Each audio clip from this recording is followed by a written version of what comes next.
অসমবাসীৰ হিয়াৰ আমঠু প্ৰয়াত শিল্পী জুবিন গাৰ্গৰ প্ৰতি শ্ৰদ্ধাঞ্জলি জ্ঞাপন কৰি দেওবাৰে চিপাঝাৰৰ নাৰিকলিত আৰম্ভ কৰা হয় মন কী বাত অনুষ্ঠান।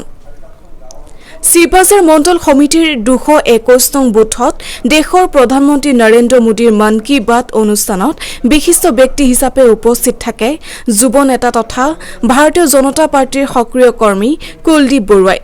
প্ৰায় ২ শতাধিক মহিলাৰ লগতে স্থানীয় একাংশ লোকে অংশ লোৱা এই মন কী বাত অনুষ্ঠান সমাপ্ত হোৱাৰ পিছত উপস্থিত ৰাইজক সম্বোধন কৰে যুৱ নেতা কুলদীপ বৰুৱাই। বিশেষকৈ মহিলা সমাজক বৰ্তমানৰ চৰকাৰখনে কি ধৰণে আগুৱাই নিবলৈ সক্ষম হৈছে তাৰ বিশদ বৰ্ণনা দি দেশৰ উন্নয়ন আৰু গতিশীল ব্যৱস্থাত মহিলা সমাজক অংশ ল'বলৈ আহ্বান জনায়।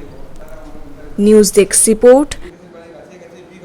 আজি ভাৰতৰ প্ৰধানমন্ত্ৰীৰ ১২৬ সংখ্যক মন কী বাত অনুষ্ঠান আছিলে। মন কী বাত অনুষ্ঠানত আমাৰ ইয়াত যথেষ্ট সংখ্যক মানুহ গোট খাইছে আৰু মন কী বাত অনুষ্ঠান আৰম্ভ কৰাৰ আগতে আচলতে আমি আমাৰ অসমৰ প্ৰয়াত শিল্পী, অসমৰ মানুহৰ যি সম্পদ বুলি আমি কওঁ যে আমাৰ জুবিন গাৰ্গ ডাঙৰীয়াৰ জুবিন গাৰ্গৰ আমি প্ৰতিচ্ছবিত মাল্যাৰ্পণ কৰিলোঁ, শ্ৰদ্ধাঞ্জলি জ্ঞাপন কৰিছোঁ।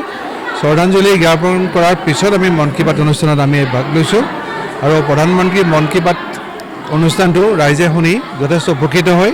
প্ৰতিবাৰেই তেখেতে আমি আমাৰ ৰাইজলৈ বুলি পেলাই এটা বিশেষ এটা বাৰ্তা প্ৰেৰণ কৰে আৰু এইবাৰো তাৰ ব্যতিক্ৰম হোৱা নাই।